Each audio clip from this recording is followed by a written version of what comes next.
आज सुबह ही सुबह मेरा बेटा मेरे पास कैसे? कल वाली गलती की माफी मांगने आए हो ना?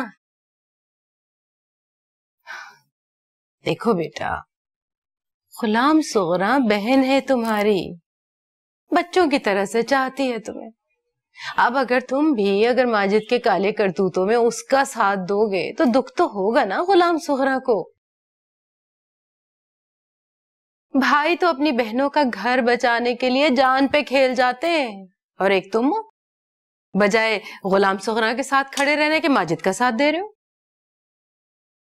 तुम क्यों उसका घर बर्बाद करने पे तुले हुए हो?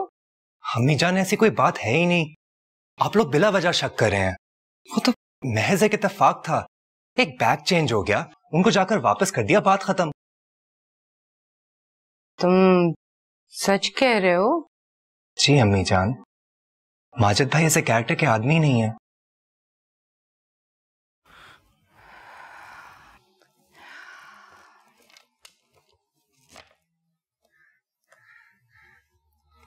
बिस्मिल्लाहिर्रहमानिर्रहीम। क्या कुछ और कहना है? जी। क्या? वो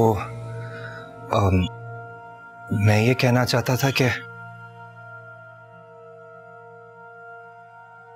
आप मेरी शादी रोक दें। शादी रोक दे? ये क्या कह रहे हो ज़ैन? क्या हो गया है तुम्हें बैठे बिठाए?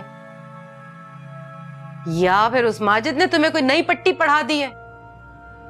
अम्मी जान प्लीज, आप माजिद भाई को बीच में मत लाएं। मैं तो इसलिए कह रहा था क्योंकि मैं ये अम्मी जान, पहले नौकरी तो मिल जाए। भूख से नहीं मरेगी वो, लेकिन अगर ये शादी ना हुई ना तो हम सब शर्म से मर जाएंगे। लेकिन अम्मी जान, मैं तो सिर्फ ये। खुदा का वास्ता है ज़ैन, जो हो रहा है उसे हो लेने दो। अब मुझसे लोगों के और सवाल उठती हुई उंगलियां और निगाहें बर्दाश्त नहीं होंगी। और तुम्हारी शादी के बाद जो मैं बतूल की शादी करने का सोची उसका क्या होगा? अरे वो मासूम बच्ची अपने मुंह से कुछ कहती नहीं है, इसका ये मतलब नहीं है कि हम उसके साथ नाइंसाफी करते चले जाएं।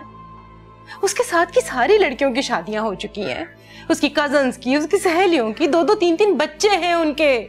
और वो बेचारी मुझे 4 वक्त की दवा देने के लिए मेरे दर पर पड़ी है। बेटा, अब कोई वहम ना पालो, अल्लाह ताला का दिया सब कुछ है हमारे पास। अरे तुम शादी के बाद नौकरी वोकरी ढूंढते रहना। और फिर सुनो, आने वाली अपना नसीब अपने साथ लेकर आएगी, तुम्हें फिक्र करने की जरूरत नहीं है।